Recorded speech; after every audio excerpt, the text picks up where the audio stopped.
All right, let's bring in NBC News senior national political reporter Sahil Kapoor. Sahil, you have new reporting this morning that this speaker standoff is really highlighting how deep the GOP divisions are.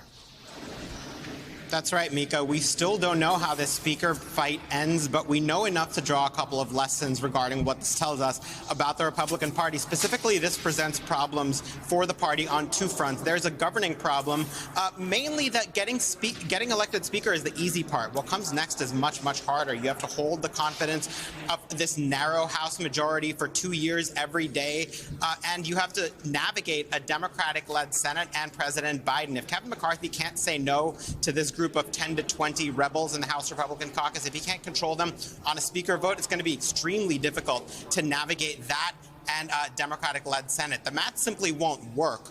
He has to find a way to, to thread that needle. And then there's a political problem, which is that Republicans are already coming on the coming off the heels of an election where independents and center-right voters in crucial swing states broke away from the Republicans because they saw them as too Trumpy, too extreme, maybe too chaotic and dysfunctional. And this speaker mess, which has happened, which last happened a full century ago, pours salt in an open wound. So those are the two problems that the Republicans are dealing with. However this ends, this exposes that division within the party that's going to continue to haunt them unless they find some way to navigate it. Now, in terms of what comes next for this speaker battle, the House is likely to gavel in again at noon. At some point this afternoon, we expect further ballots. This continues on autopilot until a speaker is elected or the House motions to adjourn and comes back at some point to elect a speaker. Last night, Kevin McCarthy revealed some of his thinking in terms of the way forward here.